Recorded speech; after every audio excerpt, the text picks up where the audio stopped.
Hello, I am Dr. Julio Rodriguez. I teach in the Media and Culture Department at Randolph College, and I am the director of the American Culture Program.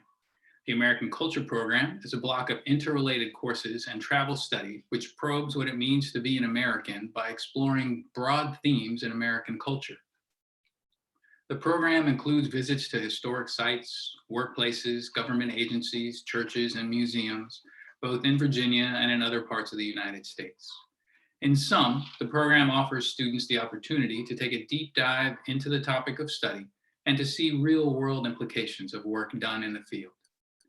The college is able to offer this program thanks to the support of the Hillsweck Foundation, and in particular, its funding of the Helen and Agnes Ainsworth Visiting Scholar of American Culture position. The position is designed to enhance the diversity of perspectives at the college, in essence, letting us examine areas of American culture that remain largely underexplored in a traditional academic setting. The position allows the college to seek out and hire the brightest young scholars doing the most innovative work. The current Helen and Agnes Ainsworth Visiting Scholar of American Culture is Dr. Justina Licata. She comes to us from the University of North Carolina at Greensboro.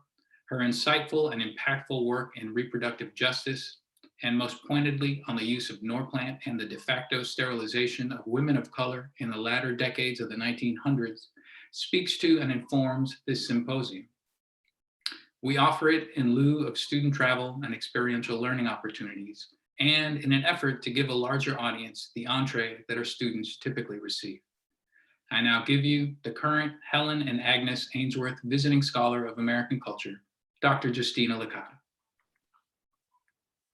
Thank you so much, Dr. Rodriguez. And I just want to start by saying how thrilled I am to be here at Randolph College and to particularly be participating in this exciting American Culture program. It's truly a thrill to work with students who are excited about issues that I'm also excited about. I'm also thrilled and excited about our spring 2021 semester and our focus on reproductive justice. The participating students have been meeting weekly to discuss issues related to the reproductive justice movement and framework. And I'm going to allow them in a bit to tell you a bit more about what that is. But before I introduce you to one of our incredible students, I'm going to tell you a little bit about our upcoming symposium.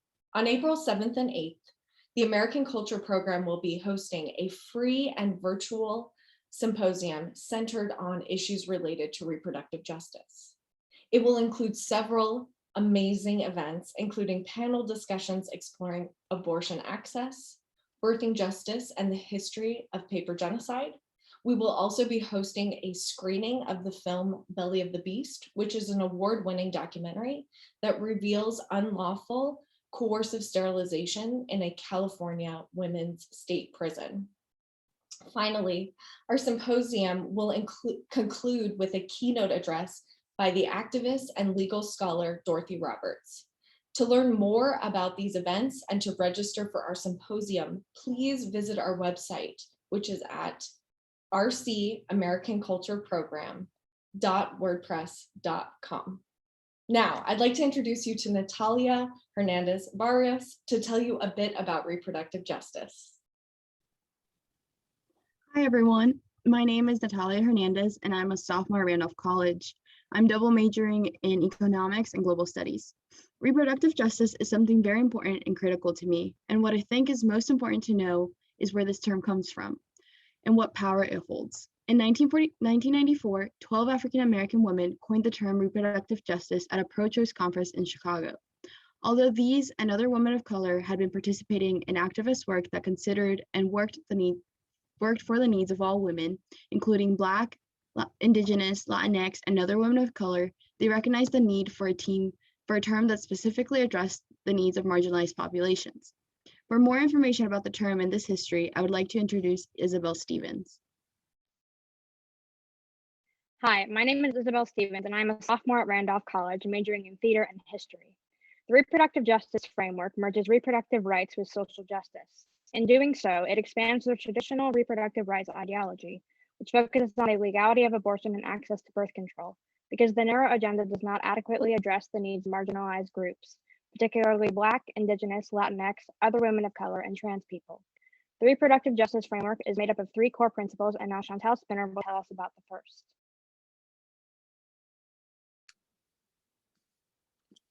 Hi, my name is Chantal Spinner. I'm a junior at Randolph College, majoring in sociology. Having reproductive choices is important to me. The first principle is the right to not have a child. Having access to birth control in whatever form the person deems the best choice for them is the basis of this principle. Abortion is legal in the United States. However, many people do not have access to these services. No access means no choice.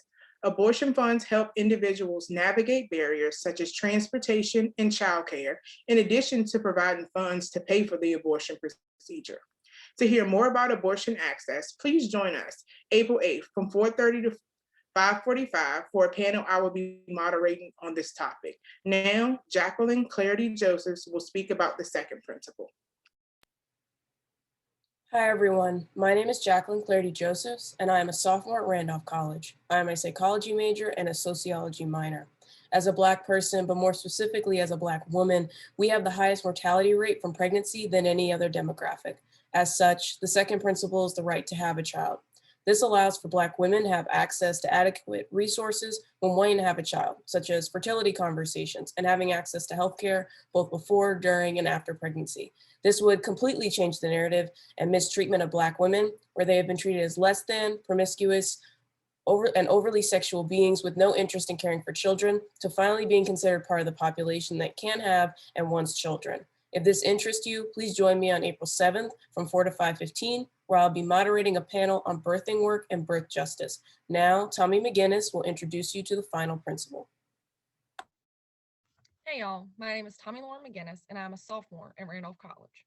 I'm double majoring in history and museum and heritage studies. It is important for me as a history major to ensure that the truth of our past is presented clearly and truthfully to us in the present. In the United States, the safety of women choosing to become mothers has not been the priority of our leaders. That's why the third principle of reproductive justice is the right to parent a child in a safe and healthy environment. The United States has not always been a safe and healthy environment to raise children, especially for women of color. Our government has used policy to ostracize, attack, and attempt to get rid of minority women and their children. Legislation that has approved states to voluntarily sterilize women against their own will has created an epidemic of lost genealogy and dangerous conditions for those affected to live through.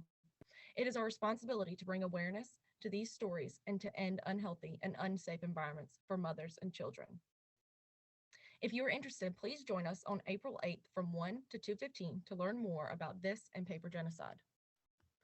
Since the mid-1990s, Black, Indigenous, Latinx, and other reproductive justice activists of color have fought for safe, legal, and affordable abortions, access to all forms of reproductive health care, affordable child care and prenatal care, and free from state-sanctioned sterilizations.